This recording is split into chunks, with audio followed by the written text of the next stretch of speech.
நாமக்கல் மாவட்டம் குமாரபாளையம் மற்றும் பள்ளிப்பாளையம் பகுதிகளில் சிறுநீரக விற்பனை பிரச்சினை பூதாகரமாக எழுந்துள்ள நிலையில் தற்போது நாமக்கல் மாவட்டம் குமாரபாளையம் மற்றும் பள்ளிப்பாளையம் பகுதிகளில் சிறுநீரக விற்பனை நடைபெற்றதாக சமூக வலைதளங்களில் வந்த தகவல்களின் அடிப்படையில் சிறுநீரக விற்பனை செய்த நபர்கள் குறித்தும் அதற்கு இடைத்தரகர்களாக செயல்பட்ட நபர்கள் குறித்து விசாரணை செய்ய நாமக்கல் மாவட்ட மருத்துவ இயக்குனர் உத்தரவின் பேரில் தனிக்குழு அமைக்கப்பட்டு விசாரணை நடைபெற்று வருகிறது.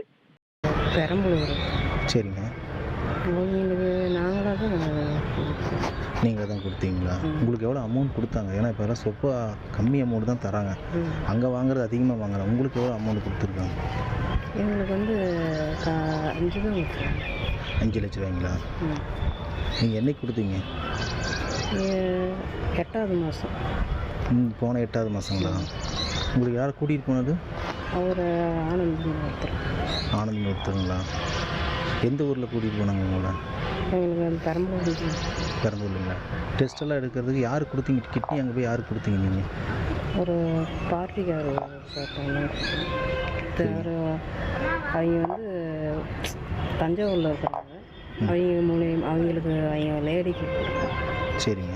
அந்த லேடிக்கு ஒன் சைடு இல்லை, அவங்களுக்கு ப்ராப்ளம் டைலஸ் பண்ணிகிட்டு இருக்கிறாங்கன்னு சொல்லி இந்த மாதிரி கேட்டிருந்தாங்கன்னு சொல்லி எங்ககிட்ட சொல்லியிருந்தாங்க.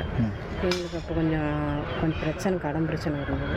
அதனால் நாங்கள் அந்த இதில் இது பண்ணோம். அவங்க எவ்வளோ வாங்கினாங்கன்னு தெரியுமா உங்களுக்கு? எங்களுக்கு தெரியாது. ஃபஸ்ட் எங்களுக்கு வந்து அமௌண்ட்டு இவ்வளோன்னு சொல்லி சொன்னாங்க. ஆனால் அவங்களுக்கு வந்து கைக்கு வந்து 5 தான் வந்தது. வெறும் 5 தான் கொடுத்தாங்களா? ஏன்னா நீங்கள் கேட்குறது பார்த்தா எனக்கு பயமாக இருக்குது, ஏதோ பிரச்சனையா என்னன்னு. எனக்கு இல்லை, இப்போ அதை வாங்கி உங்களால் எப்படி?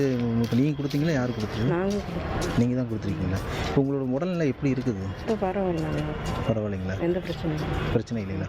ஆப்ரேஷன் பண்ணாங்களா இல்லை எந்த மாதிரி பண்ணி எடுத்தாங்க? அது கரண்ட் ஆப்ரேஷன் மாதிரி தான் பண்ணாங்க. அது வந்து ஒரு ஸ்டாப்லர் பின் மாதிரி தான் இருந்தது. சரிங்க. அதை பண்ணிட்டு வந்து ஒரு வாரம் கழித்து 2 வாரம் கழிச்சு நாங்கள் போய் அங்கேயே போய் ரிமூவ் பண்ணிட்டு. ஓ, சரி. இது ஹாஸ்பிட்டல் நிர்வாகத்துக்கு தெரியுமா? உங்களுக்கு தெரியுமா? அது டாக்டர் மூலியமாக தான் அங்கெல்லாம் கன்சல்ட் பண்ணி தான் இது பண்ணாங்க. ஓகே. இப்போ நீங்கள் மட்டும் இந்த ஏரியாவில் நீங்கள் மட்டும்தானா இல்லை நிறைய பேர் கொடுத்துருக்காங்க? எனக்கு தெரிஞ்சு எனக்கு இது வரைக்கும் எனக்கு தெரியல. நான் இதுதான் ஃபஸ்ட்டு எனக்கு. சரிங்க. எனக்கு அனுபவமே இதுதான். உங்கள் வீட்டுக்கார் என்ன பண்ணுறாரு?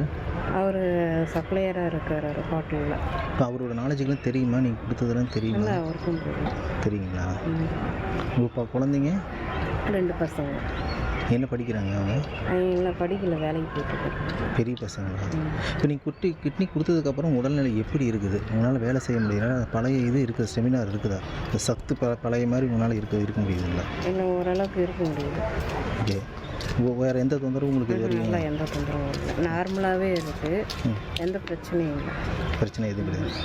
இப்போ மேற்கொண்டு நீங்கள் அமௌண்ட் எதாவது எதிர்பார்க்குறீங்களா? இப்போ உங்களுக்கு கொடுத்த அமௌண்ட்டு கம்மின்னு நினைக்கிறீங்களா? எங்களுக்கு அதுதான் கம்மின்னு தான் நாங்கள் நினைக்கிறோம். சரிங்க. ஏன்னா இப்போ ஃபஸ்ட்டில் எங்களுக்கு கொடுத்தது அமௌண்ட் அவ்வளோதான். திருப்பி நான் அதுக்கு முன்னாடியே நாங்கள் வந்து 1,50 வாங்கிட்டோம். கொஞ்சம் பிரச்சனை, சிக்கல்லாம் நிறையா, எல்லாம் கொஞ்சம் லோன் எல்லாம் வாங்கியிருந்தோமா, அதில் கொஞ்சம் சிக்கலாகி போச்சு. எல்லாம் வீடு தேடி வந்து பிரச்சனை பண்ணிட்டாங்கன்ட்டு அதில் கொஞ்சம் வாங்கி கொடுத்துட்டோம். அதில் 1,50 மீதி கைக்கு எங்களுக்கு 5 வந்துச்சு. அவ்வளோதான். மொத்தம் உங்களுக்கு 6.5 லட்ச ரூபா கொடுத்துருக்காங்க. அவ்வளோதான் வந்தது. அதுக்கு மேலே எங்களுக்கு வரல. நாங்களும் டீட்டெயிலாக எதுவும் எங்களுக்கு இவ்வளோ தான் அப்படின்னு சொல்லி இது பண்ணாங்க. கமிஷனு பார்க்க நமக்கு இவ்வளோ தான் அப்படின்னு சொல்லி இது பண்ணுவோம். நாங்கள் எதுவும் கேட்கல, நாங்கள் கண்டுக்கவே இல்லை. நமக்கு எதுக்கு நம்ம இது பண்ணியாச்சு, நமக்கு இதுக்கு மேலே நம்ம அதுக்கு எதுவும் கேள்வி கேட்க முடியாது அப்படின்னு சொல்லி நானும் எதுவும் கேட்கல. நீங்கள் எதுவும் கேட்க? வேறு யாரெல்லாம் கொடுத்துருக்குறாங்க இந்த ஏரியாவில்? தெரியலைங்க, தெரியாது. இப்போ நீங்கள் மட்டும்தான் கொடுத்துருக்கீங்க, 8வது மாதம் கொடுத்துருக்கீங்க. ஏன்னா நீங்கள் கேட்கறது பார்த்தா ஏதோ நியூஸில் இது போட்டிருக்கீங்களோன்னு எனக்கு அது வர பயமாக இருக்குது.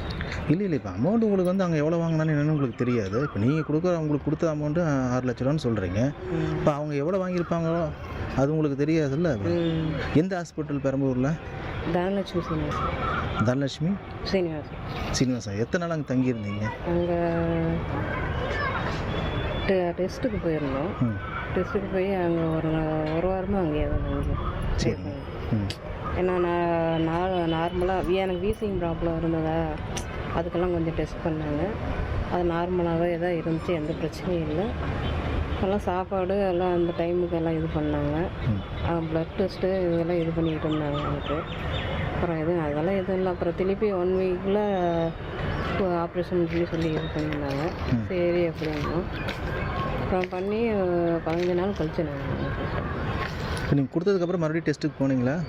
உடல் எப்படி இருக்குன்னு பார்க்குறதுக்குலாம் போனீங்களா? திருப்பி நாங்கள் தேயில் பிரிக்கிறதுக்கு தான் போயிருந்தோம்.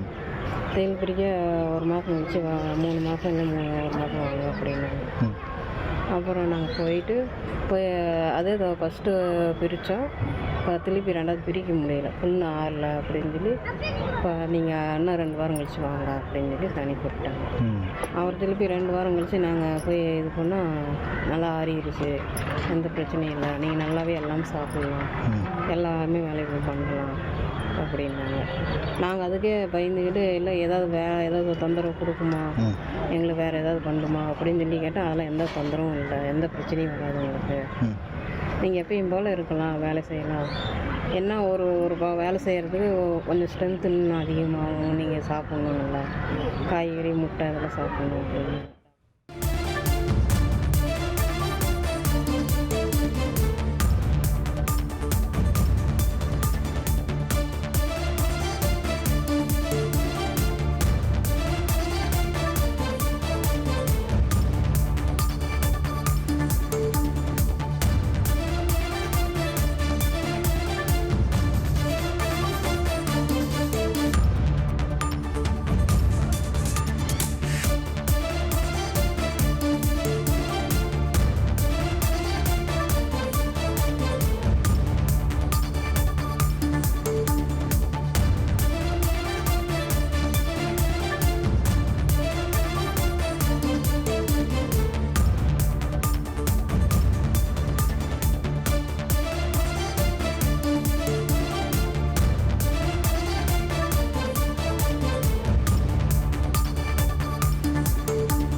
உங்கள் தந்தி 1 தொலைக்காட்சியில் அண்ணாமலை தினமும் மதியம் 12 மணிக்கு காணத் தவறாதீர்கள்.